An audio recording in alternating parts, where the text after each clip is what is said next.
کی پروان چڑھتی ہے وہ سرسبز درخت بن جایا کرتی ہے. یہ اسلام کی تعلیم نہیں. یہ اسلام نے نہیں سکھایا کہ یہ ہمارا ہونے والا داماد ہے، اس کو اور بیٹی کو 1 دن دے دو، 2 دن دے دو، آؤٹنگ کے لیے بھیج دو، لانگ ڈرائیو کے لیے بھیج دو، یہ آپ اس میں مل بیٹھے باتیں کر لیں.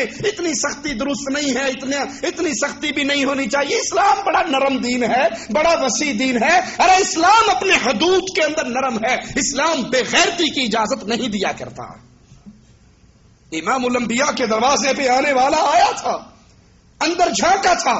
امام الانبیاء لوہے کی کنگھی سے کنگھی کر رہے تھے، اور جب آپ باہر آئے آپ کو اندازہ ہوا کہ اس نے اندر جھانکا ہے. کہا اگر مجھے پہلے پتہ لگ جاتا میں یہ کنگھی مار کے تیری آنکھ کو پھوڑ دیتا. دین اسلام دین غیرت ہے. دین اسلام حمیت کا نام ہے. یہاں پر اس بات کی اجازت نہیں. امام عبد الرزاق رحمہ اللہ سیدنا ابو ہریرہ کا قول نقل کرتے ہیں، سنیے. عورت اپنا نکاح خود نہ کروائے. کاش نبی کے یہ فرامین، آپ کے صحابہ کے یہ ارشادات جن کے ہاتھ میں قلم ہے ان تک بھی پہنچ جائے، جو ولی کی شرط کو ٹھوکر مار کے لڑکیوں کو بدکاری کی اجازت دیتے ہیں. صرف اجازت نہیں دیتے، این جی اوز والوں کو پیسے دے کے ان کو باہر بھی بھیج دیتے ہیں کہ جڑا کام تسی کیتا ہے نا اس معاشرے چ نہیں رہ سکتے، سور کھانے والی قوم کے پاس جا کے رہ سکتے ہو، جہاں پر ہر کوئی آزاد ہے، جہاں پر 16 سال کے بعد لڑکی بوائے فرینڈ کی انگلی پکڑ کے کمرے میں آتی ہے اور ان کی ماں ان کے لیے چائے بسکٹ لے کے ان کے سامنے رکھتی ہے. یہ بے غیرتی کا معاشرہ ہے، یہ دین اسلام کا معاشرہ نہیں ہے. دین اسلام کا معاشرہ. ایک مسلمان عورت ایک یہودی کے دکان پہ سودا لینے کے لیے جاتی ہے. وہ یہودی کہتا ہے تو پہلے کھلے چہرے سے آیا کرتی تھی، اب بھی اپنا چہرہ کھول دے.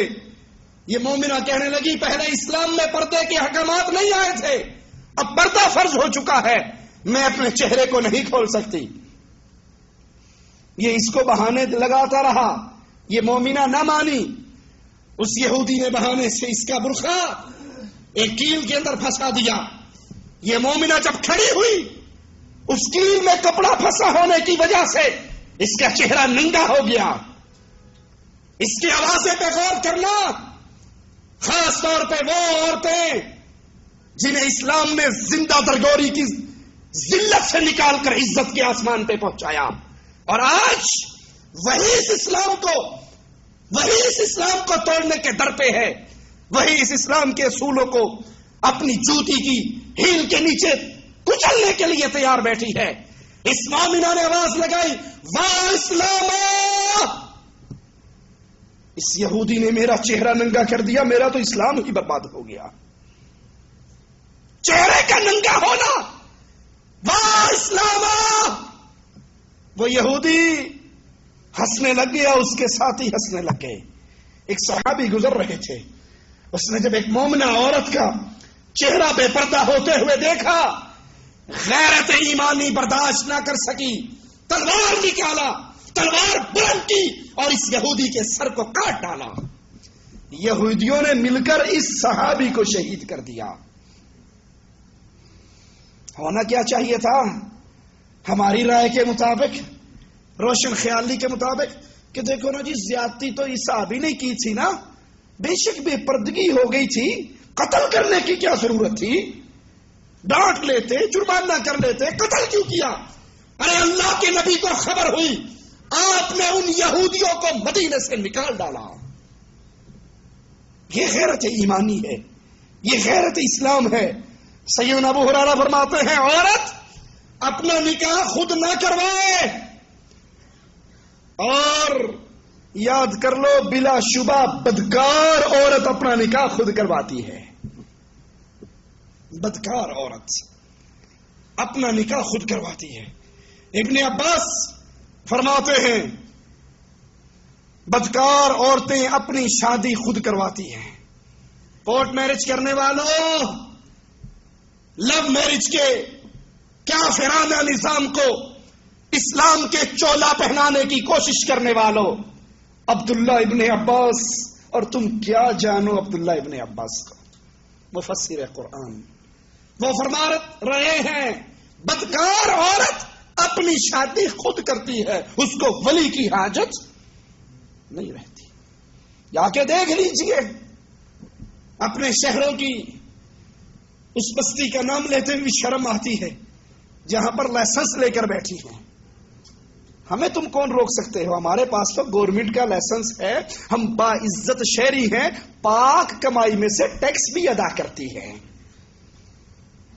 اور ابن عباس فرما رہے بلا شبہ زانیہ بدکار عورت اپنی شادی خود کرتی ہے۔